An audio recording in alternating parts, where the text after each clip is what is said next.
Hello, beautiful people of New Hampshire. Welcome to Northampton and welcome to Throwback Brewery. My name's Nicole. This is Annette. This is Carrie. Together, we co-own this beautiful business. And today we're so honored to host all of you and a real feminine phenomenon, the next president of the United States, Kamala Harris. As small business owners, we know what it takes to watch a dream become a reality and to bring a small business to life. It takes a lot of passion and tireless effort. It's not easy, but it is possible. And it all comes down to opportunity. In July of 2011, Annette and I started selling beer in a little warehouse across the street here on the seacoast of New Hampshire. 4 years later, we dragged this one in. And this small women-owned business opened the doors of our restaurant for the very first time. After years of very, very hard work, look at us now. We're located on this gorgeous 12-acre farm with a hop yard, chickens, pigs, goats, donkeys, of course, and solar panels that help power our brewery. Solar panels that I should add, where we were able to install because of a REAP grant. We have a new, I don't even know where we are, climate battery coming. Everything's all different. We have a climate battery coming thanks to the funding from the administration and Vice President Harris. All of this has been possible because we had the opportunity to chase this dream and to make it succeed. We are able to expand this current location in part thanks to this administration's credit initiative for small businesses and the American Rescue Plan. Over the past decade, we have certainly grown, but our core values of sustainability, of community building, of inclusiveness, and kindness have not changed. As a small business, we've never ever stepped out into the political arena. But at this point, we kind of figured, do we have a choice? It's a choice we have on one side between accepting and appreciating differences, leading with love and openness and empathy, versus a side that thrives on hate and fear tactics. So it's not really a choice to us, it's a no-brainer.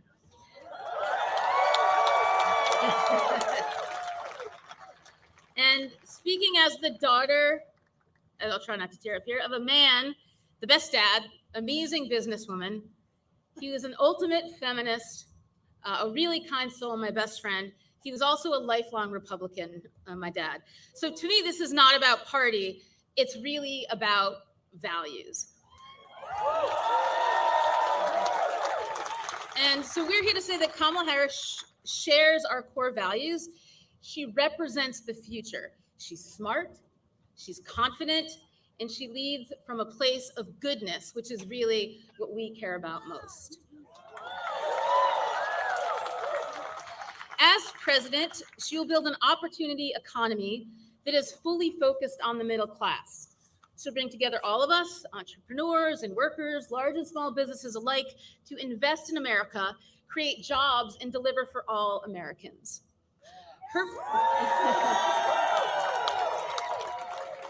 Her proposal to cut red tape will make it easier for Throwback Brewery and small businesses like ours to grow and hire more workers. She'll make it easier for more dreams to become a reality. You can clap, that's all right. Yeah. She represents the best of us. And New Hampshire, we are not going back to the fear and hatred. It's time for a new way forward. Now it is. We're not going back. We're not going back. We're not going back. We're not going back. All right. Thank you. That was pretty good. Now it is truly, honestly, really, truly our distinct pleasure to introduce a real champion for small businesses, for entrepreneurs, for working people, and for all of us here in New Hampshire and across the nation. Vice President Harris is the daughter of a working mother who grew up in a middle-class neighborhood. She believes that when the middle class is strong, America is strong. She has made clear that building up the middle class will be a defining goal of her presidency. Vice President Harris and Governor Walz will deliver for Americans who are looking for a new way forward.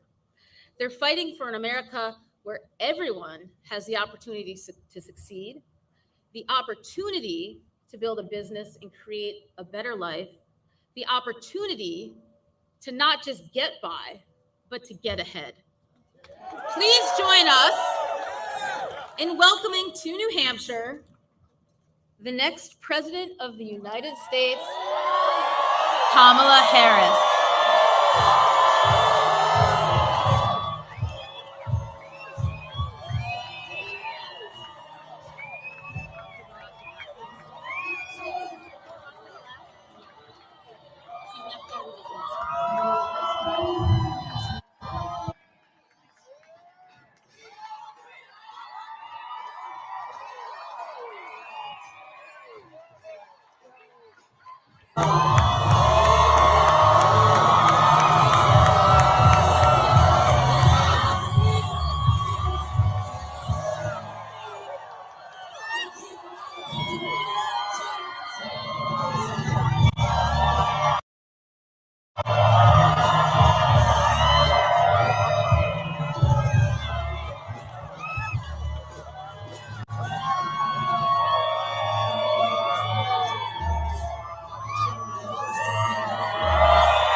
Thank you all. Thank you. It's so good to be back in New Hampshire. Thank you all. Thank you. And Doug sends his love to everyone as well. Oh, thank you, everyone. Nicole, thank you. You guys are just so extraordinary, and I applaud the way you do the business that you do and the love that you do in giving community. I love our small business owners. It is what you do. I'm going to talk a bit about you in a minute, but you are part of the fabric, the essential fabric of a community that cares about one another. Thank you for everything. Thank you. Thank you. And thank you to the outstanding congressional delegation, Senators Shaheen, Hassan, Representatives Pappas and Custer, and all the leaders who are here today. Thank you all. Thank you all for taking the time to be here this afternoon. Thank you, everyone. Thank you. So before I begin, I do want to say a few words about this tragic shooting that took place this morning in Winder, Georgia. We're still gathering information about what happened, but we know that there were multiple fatalities and injuries. And, you know, our hearts are with all the students, the teachers, and their families, of course. And we are grateful to the first responders and the law enforcement that were on the scene. But this is just a senseless tragedy on top of so many senseless tragedies. And it's just outrageous that every day in our country, in the United States of America, that parents have to send their children to school worried about whether or not their child will come home alive. It's senseless. It is, we've got to stop it. And we have to end this epidemic of gun violence in our country once and for all. You know, it doesn't have to be this way. It doesn't have to be this way. So we will continue, of course, to send our prayers and our thoughts to the families and all those who were affected, including, you know, I'm going off script right now, but listen, I mean, you know, at the last year, I started a college tour. And I traveled our country meeting with our young leaders, right? And so it was college-age young leaders. So I did trade schools, colleges, universities, community colleges. By the way, I love Gen Z. I just love Gen Z. Right? But I'll tell you, one of the things that I asked every time I went to the auditorium, and it would be filled with these young leaders, students, and I'd ask them, raise your hand if at any point between kindergarten and 12th grade you had to endure an active shooter drill. And for the young leaders who are here who are raising their hand, I'm telling you, every time the auditorium was packed and almost every hand went up. You know, a lot of us, I'll speak about myself, you know, we had, well, I grew up in California, earthquake drills, we had fire drills, but our kids are sitting in a classroom where they should be fulfilling their God-given potential, and some part of their big, beautiful brain is concerned about a shooter busting through the door of the classroom. It does not have to be this way. It does not have to be this way. And, you know, this is one of the many issues that's at stake in this election. So New Hampshire, look, we have 62 days to go. 62 days to go. And I'm going to tell you what you already know. This race is going to be tight until the very end. So please, let's not pay too much attention to the polls, because we are running as the underdog. We know what they're capable of on the other side. The only thing we can take for granted is the love that we as Americans have for each other, knowing we have so much more in common than what separates us. And we've got some hard work ahead, but we like hard work. Hard work is good work. Hard work can be joyful work. And so we are up for the task, and with your help, we will win in November. We will win in November. And that, in large part, is because we know what we stand for, and when you know what you stand for, you know what to fight for. We love our country, and we believe in the promise of America. That's so much of what I think brings us all together this afternoon. We believe in the promise of America, and that includes a topic we're going to discuss today, which is what I call an opportunity economy, building an opportunity economy.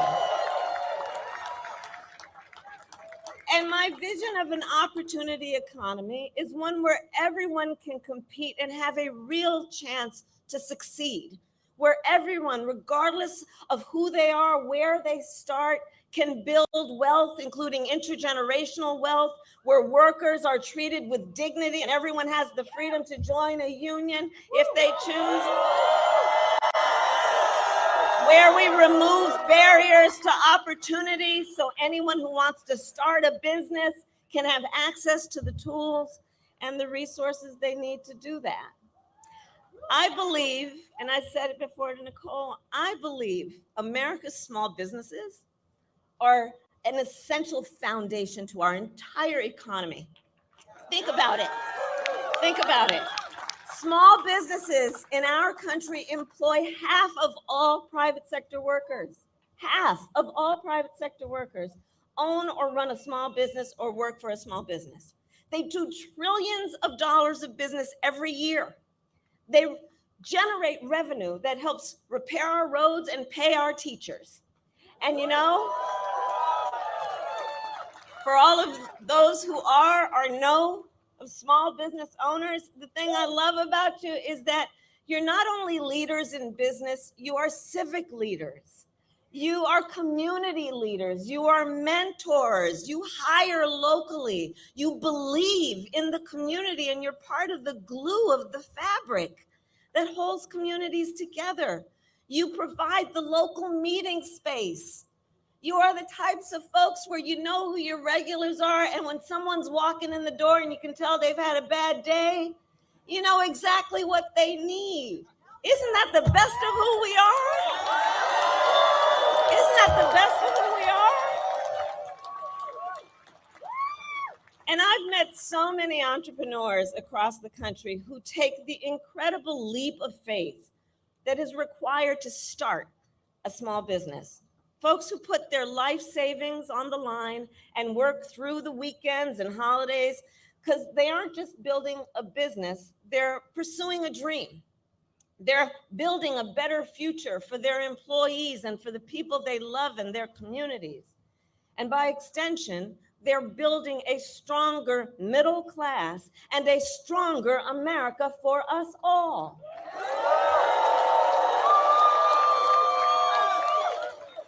And so all of this is why, as president, one of my highest priorities will be to strengthen America's small businesses. And here I am in New Hampshire to announce a few elements of my plan to do that.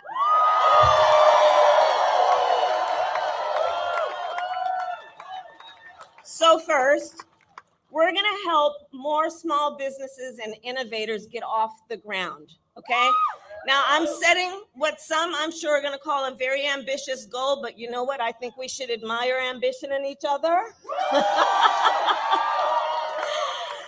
So I want to see 25 million new small business applications by the end of my first term. And to help achieve this, we will lower the cost of starting a new business. So here's the thing. On average, it costs about $40,000 to start a new business in America. That is a great financial barrier for a lot of folks, and it can hold entrepreneurs back. And the current tax deduction for a startup is just $5,000, okay? So then you gotta make up the delta there. Gotta figure out how you're gonna do that. Not everyone has access to that kind of wealth and capital. So part of my plan is we will expand the tax deduction for startups to $50,000.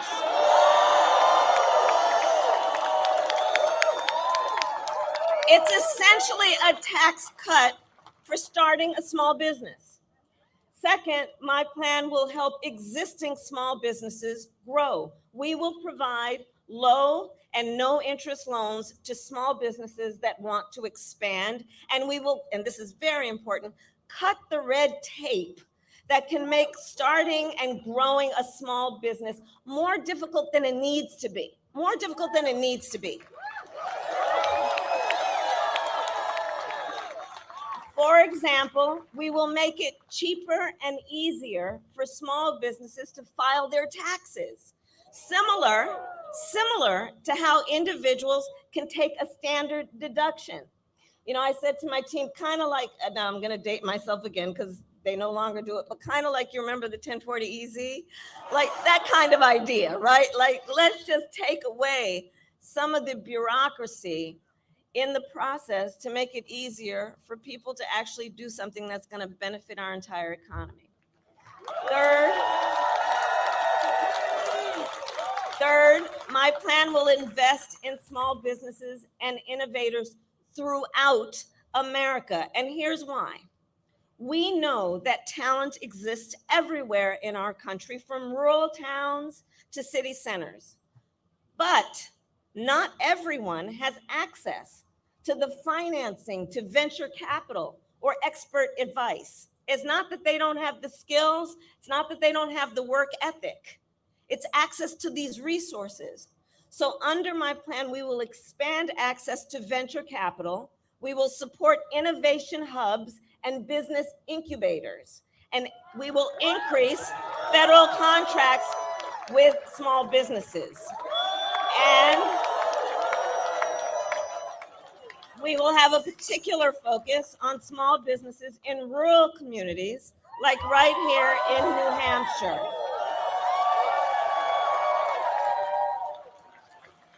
Finally, my plan will make our tax code more fair while also prioritizing investment and innovation. So let us be clear.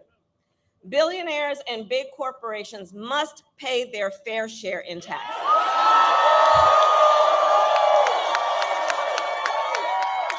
Because here's the thing, it's just not right that those who can most afford it are often paying a lower tax rate than our teachers and our nurses and our firefighters. It's just not right. It's just not right. So that's why I support a billionaire minimum tax and corporations paying their fair share.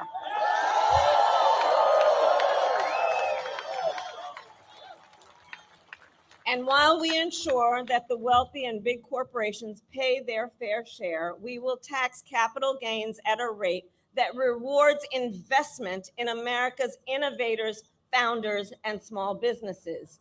So here's the detail. If you earn $1 million a year or more, the tax rate on your long-term capital gains will be 28% under my plan, because we know when the government encourages investment, it leads to broad-based economic growth and it creates jobs, which makes our economy stronger. Now compare that to what Donald Trump plans. He intends to cut off federal programs that give loans to small businesses.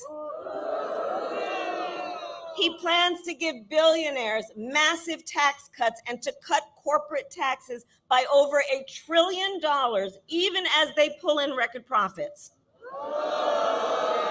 His plans will add more than $5 trillion to the national debt, and that is on top of the $2 trillion tax cut he gave them when he was president and when he exploded the deficit.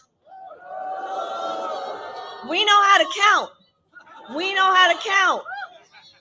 And now he also wants to impose what in effect is a national sales tax on everyday products and basic necessities, which will skyrocket the cost for families and small businesses. And New Hampshire, on top of all of this, if Donald Trump were to win in November, he intends to end the Affordable Care Act, which would significantly increase costs on small businesses, as we know. And, well, you know what? The courts are going to handle that, and we will handle November. How about that? How about that? That's how we'll handle that. How about that? But think about it. It wants to end the Affordable Care Act, taking us back to a time when insurance companies could deny people with pre-existing conditions. You remember what that was? Children with asthma, breast cancer survivors, grandparents with diabetes. So, yeah, look, we are here to tell him and them we are not going back. We're not going back.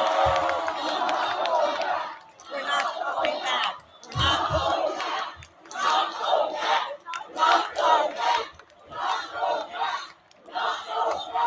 No, we are not, and we will move forward because ours is a fight for the future. And it is a fight for freedom.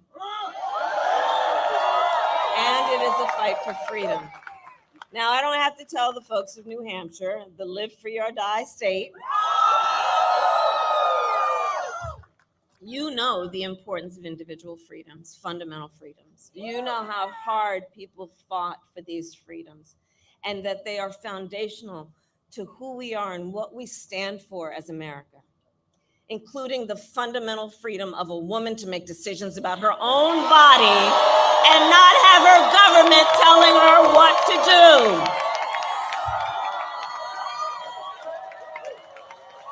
And understand how we got here. Understand how we got here. And of course, we're not going to fall for the gaslighting he's pushing, right? When he was president, Donald Trump handpicked 3 members of the United States Supreme Court with the intention that they would undo the protections of Roe v. Wade. And as he intended, they did. And now, in more than 20 states in our nation, there is a Trump abortion ban. Many with no exceptions, even for rape and incest, which is immoral, immoral. And let us agree, and I know we do, one does not have to abandon their faith or deeply held beliefs to agree. The government should not be telling her what to do with her body.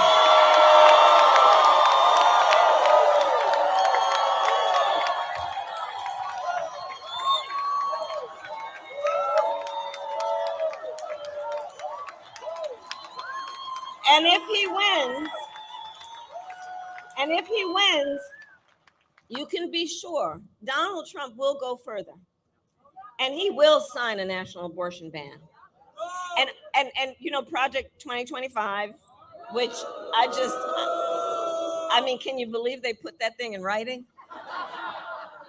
And under Project 2025, he would create a national anti-abortion coordinator, which would force states, I mean, this is unbelievable, right? Which would force states to report on women's miscarriages and abortions. You know what they are making really quite clear? They just don't trust women. They just don't trust women. But we trust women. We trust women. And when Congress passes a bill to restore reproductive freedom as President of the United States, I will proudly sign it into law.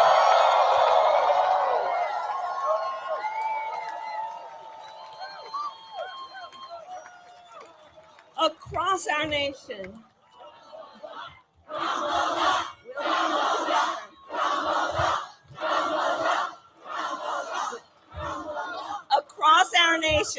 across our nation, and I've been traveling for many, years actually, and certainly months most recently. Across our nation, I'm telling you, we are witnessing a full-on attack on hard-fought, hard-won fundamental freedoms and rights, including the freedom to vote, the freedom to be safe from gun violence, the freedom to breathe clean air and drink clean water, the freedom to love who you love openly and with pride.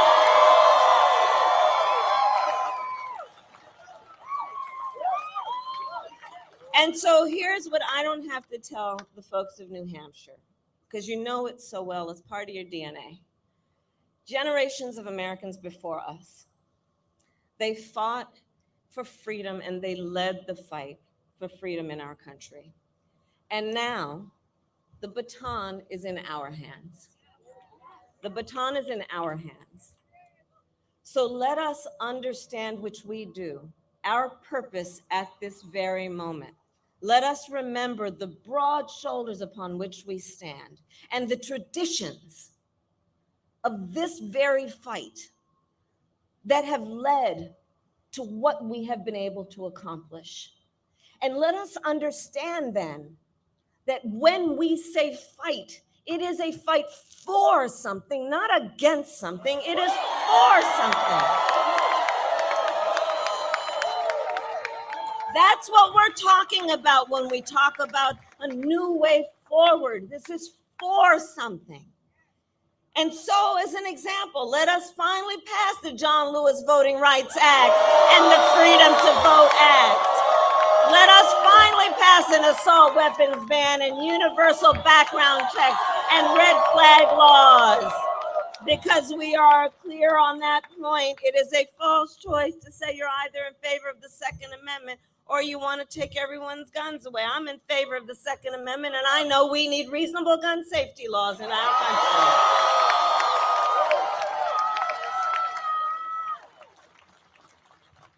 And there's another point that I'd like to stress about this election in 24. This is not 2016 or 2020. The stakes are even higher this time for a number of reasons, but I'm going to mention one in particular. What the Supreme Court recently did when they basically just told the former president that going forward, he will effectively be immune no matter what he does in the White House. But let's take this seriously and understand what it means. Before, at least, there might have been the threat that there would be consequence and accountability. With that ruling, what this means is that almost explicitly, he has been told no consequence. And imagine, just imagine Donald Trump with no guardrails. Just imagine with no guardrails. He has openly vowed to be a dictator on day one. He has said he would end the independence of the Department of Justice, the United States Department of Justice, so he could have the unchecked power to seek vengeance against people who disagree with him. He even called for, I'm going to quote now, the termination of the Constitution of the United States of America. Let us be very clear. Someone who suggests we should terminate the Constitution of the United States of America should never again stand behind the seal of the President of the United States. Never again.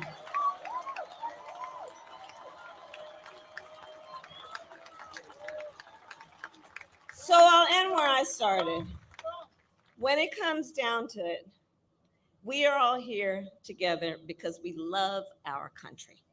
We love our country.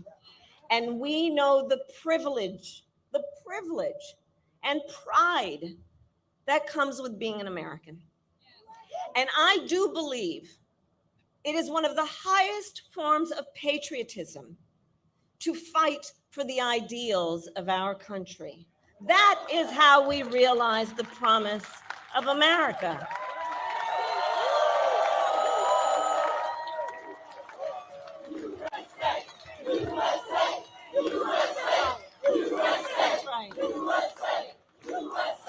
And so with that being said, I ask New Hampshire, are you ready to have your voices heard? Do we believe in freedom? Do we believe in opportunity? Do we believe in the promise of America? And are we ready to fight for it? And when we fight, we win. God bless you, and God bless the United States of America.